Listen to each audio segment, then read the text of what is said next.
नि उनाव बिथाङा चन्दन ब्रह्म बिथांखौ आं सिनाया सोर चन्दन ब्रह्म होनना बुंनाय लोगो लोगोनो रायजो राजाफ्रा साननो गोनां जादों जे बिथांनि माथायासो मायबा थिग गैयै जाखो ना बिथांनि स्वभाबानो बेबायदि मार दा सासे लोगो आंनि गोदान भिडिअ नोंथांमोनखौ आंनि अननाय आरो सिबिनायखौ जासिग्रोनाय थाबाय। नै दा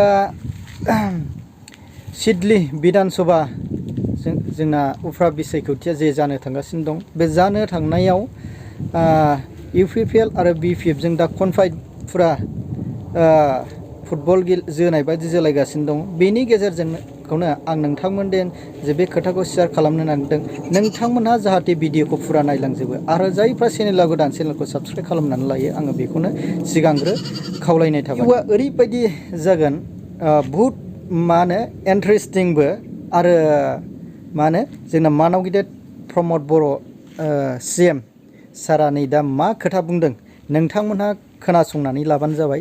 जेन हाग्रामा महिलारि सारा 17 बोसोर जुदि खुंनायाव 17 बोसोर खुंथायाव जेन चन्दन ब्रह्म सारखौ जेन लोगो गावनि लोगो बायदिमोन पलिटिकेलाव बेबायदिनो जायो। नै दा चन्दन ब्रह्म सारखौ दे आङो बिथांखौ सिनाया होननायनि सायाव जेनेबा खेंफोरथि होदों जोंना प्रमद बर' सारा। जुदि गावनिनो 17 बोसोर खुंथायाव जुदि सिनायाब्ला अब्ला BTCनि 37 लाख मानसिखौ सिनायनाय नङा बे बाथ्राखौ बुंदों। फैदो जोङो बिदिब्ला प्रमद बर' सारनि खुगानिफ्रायनो जोङो खोनासंनानै लानोसै। बिथाङा बुंदोंदि चन्दन ब्रह्मखौ आंनि दलाव हाबनो थाखाय मोनसेबो जायगा होनाय नङा होनना।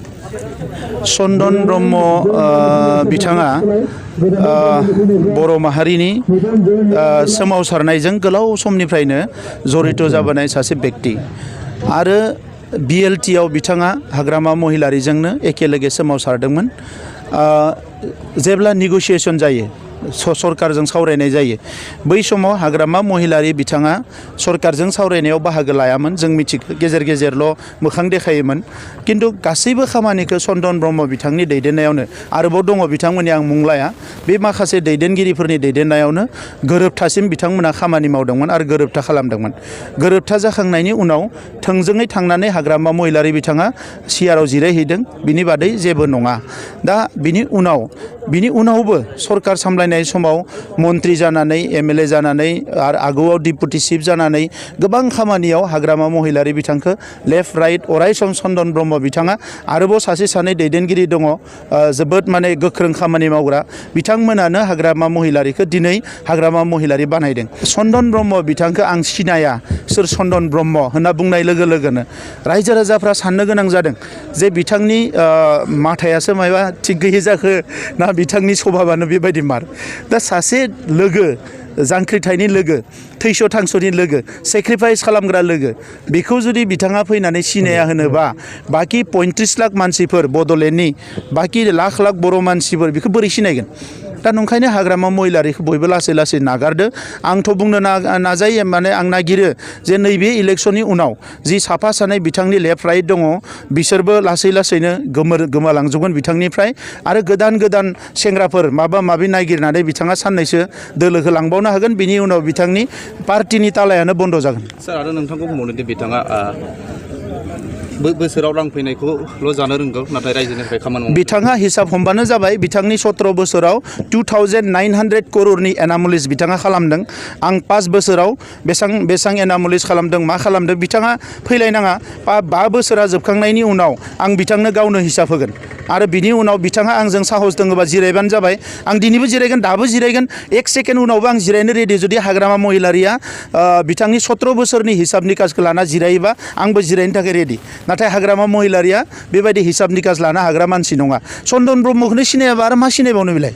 बिथांमोना BTR रेकर्डखौ दासिमबो गनायनानै लाया सार बिथांनि गनायनायजों BTR रेकर्डआ जेबो नङा। बेयाव गोजोन फैबाय सान्थि फैबाय BTRनि सिमाया अरनो थांगासिनो दङ। गोबां खामानि जादों बेखौ रायजो राजाया नुदों।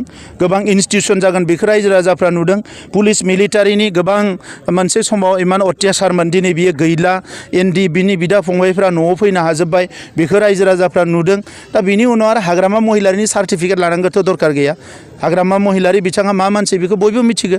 दिनै बिथांनि सरकार फैनायनि उनाव जौ जुवा बेसेबां हिंसायारि थासारिफोरा जालांबाय बर' समाज जौगानायनि थाखाय बबे मोनसे खामानिखौ बिथाङा मावखो जोंनियाव फैनानै जोङो हाजार हिसाब होगोन दायो सार बिथाङा थांनाय BTC इलेक्सनाव बिथाङा न'खर न'खर साख्रि होगोन होननानै रायजो राजाफोर होननानै बिथाङा गादियाव फैदों नाथाय बिथाङा दासिम होनो हायाखै जोङो दासिम जिखिनि साखरि होबाय बिथांनि बायदि माने लाख लाख थाखा घुस जायाखै बिथांनि बायदि लाख लाख थाखा घुस जानानै बर' मानसिफोरखौनो थगायाखै जिखिनि साख्रि होबाय कुनु थाइसेबो थाखा घुस होआलासिनो साख्रिखौ मोन्दों आरो इमप्लयमेन्ट जेनेरेसनाव हाजार हाजार मानसिफोरखौ जोङो दिनै इमप्लयमेन्ट होनो थांगासिनो दङ आइजोफोर जा हौवाफोर जा बिनि गासैबो हिसाब निकासफोरखौबो आङो डिसेम्बरनि गेजेराव होगोन दासिम जोङो बेसेबां इमप्लयमेन्ट होनो हाखो कंग्रेसनिफ्राय गोख्रों अजन होदोंदि बिथांमोना उफ्रा बिसोर गिदिंबाय थानायाव सिगांबो हाग्रामानि समाव दादागिरि आरो दाबो कंग्रेसनि बिजाथि गिदिंनायाव मानो दादागिरि बिथांमोनखौथ' वेलकामसो खालामदो जोङो बेरायनोसो होदो बिथांमोनखौ जोङो बेरायबा जों मोजां मोनगोन